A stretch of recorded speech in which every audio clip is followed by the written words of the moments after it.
Thank you. It's good to be here and meet with you. This, of course, is not our first debate, so I regard this as an ongoing debate. My name is Paul Smith. I am running for one of the 5 alderman slots. I think that what you should look for in your alderman are basically someone who has 4 qualities or skills in 4 areas. That is, the vision of the candidate, his knowledge of the city and its issues, his communication skills, written and oral, and his courage. And I would like to talk just a little bit about vision. Right now, there are 3 aspects of this: economic development, roads, and the immediate budgetary issues we'll be facing. I guess I'm watching the lights there, so it went from yellow to green. How am I doing? Okay. There are 4 parts of this city that we need to deal with in economic development in the coming few years. The west end, where the mall, the Fredericktown Mall, is in serious decline. The northern area where we annexed, there are no problems there, but a great opportunity for us. The east side of town, where it will be open for development with the opening of the East Street extension. It will happen very quickly. And the downtown, where we've been developing that with Carroll Creek, and the development will help pay for the creek. All of these areas need to go forward. I don't see them as competing one with another. And as we take advantage of this, I hope everyone can help each other, a symbiotic relationship. We also need to pay attention to roads. I want to mention some of them. The TJ Drive, or the Possumtown Pike intersection that we came through to get up here at TJ Drive, that is one the city does have plans for, and the state is going to develop that interchange. That will help. We need to think about the other bridges and take care of them too. Thank you. Our next candidate is Chris Huckenpuller. You have 2 minutes. Good evening, folks. My name is Chris Huckenpuller. I'm running for alderman. I'm asking for your consideration, ultimately for your vote on November 3rd.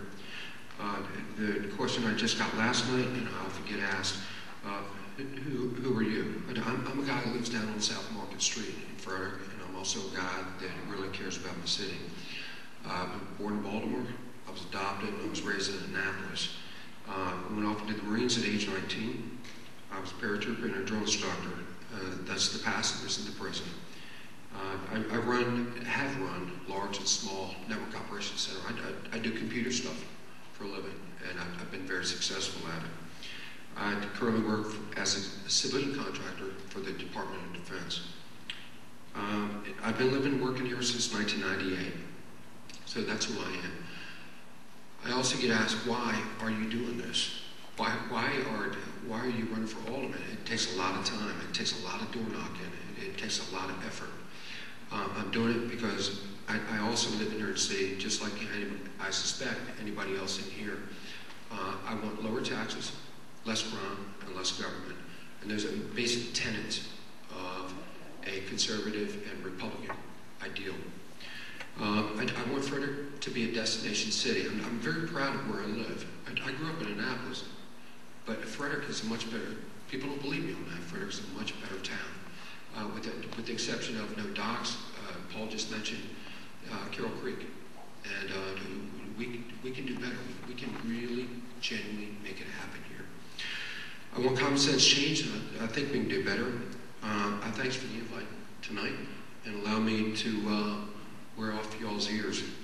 But ultimately, I genuinely love this city, and I hope you do too. My name is Huckenpuller, and I'm asking for your vote on November 3rd. Thank you. Donna Kazemchak. Good evening, Donna Kazemchak. Thank you all for coming. Thank you all for having us. I want to say thank you to all the other candidates sitting up here on stage.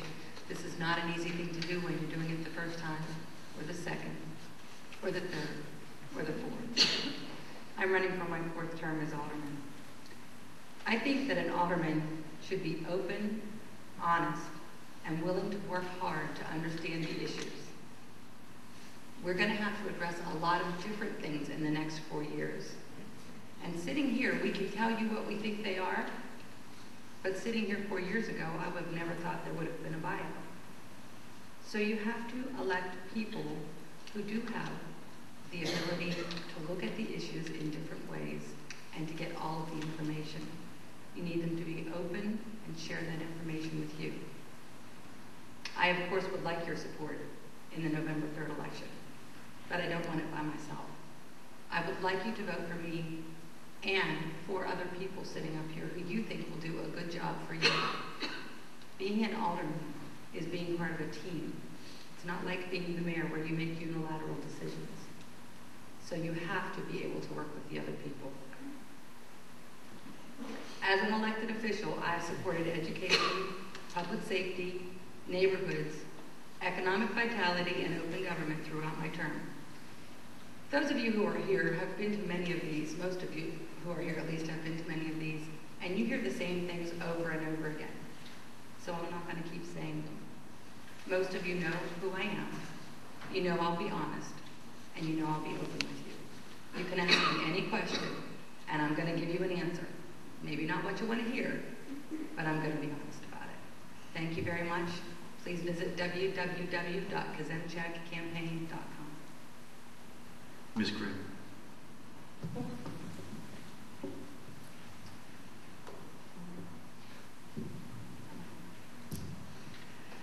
Good evening. My name is Carol Krim, and I'm running for Board of Aldermen. For the past 10 years, I have been legislative staff for Delegate Galen Claggett and Delegate Sue Hecht. And part of my duties is constituent services. And what that means is that when people call us about problems they're having with state government agencies, I have to figure out what resources are out there to help them get through that bureaucratic maze.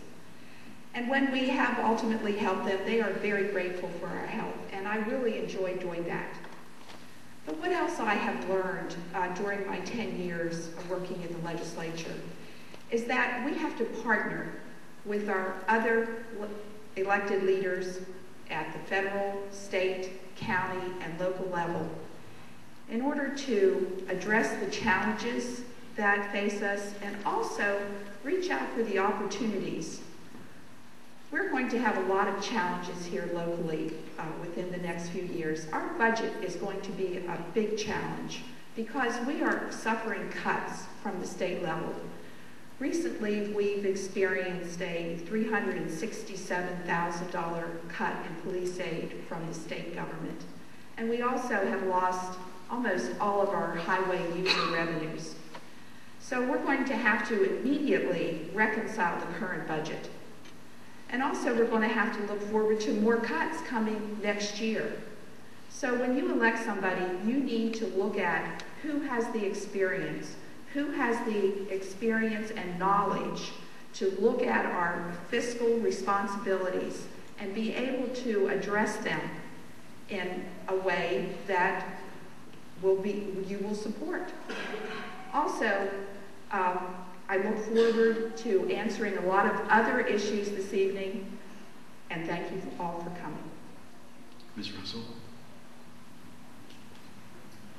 Thank you. My name is Kelly Russell. Good evening. First, I'd like to thank our event sponsors, our hosts at FCC, and our moderator. Most importantly, though, I'd like to thank you all for attending tonight or tuning in at home to learn more about your candidates. For 25 years, I have worked in Frederick as your public servant. I had the privilege of retiring after a 22-year career with the Frederick Police Department. I worked in many roles: a street officer, an instructor, community services supervisor, and finally as the Human Resources Division Commander. Not long after my retirement in 2005, I made the decision to run for alderman. In preparation for this office, I sought and received a mayoral appointment, as a neighborhood advisory council appointed coordinator, and I have served there for 4 years. I also received appointment to the Zoning Board of Appeals in 2007. For me, these were ways to expand on public service and to broaden my knowledge of the city's inner workings. Tonight you'll hear the candidates answer questions and speak on issues, but it's also important to evaluate work ethic, because individually, none of us has all the answers. As a police officer, I have spent my career in a line of work that generally garners the trust of most people. I'm now seeking a position in a line of work that most people inherently distrust. It is quite a different pair of shoes.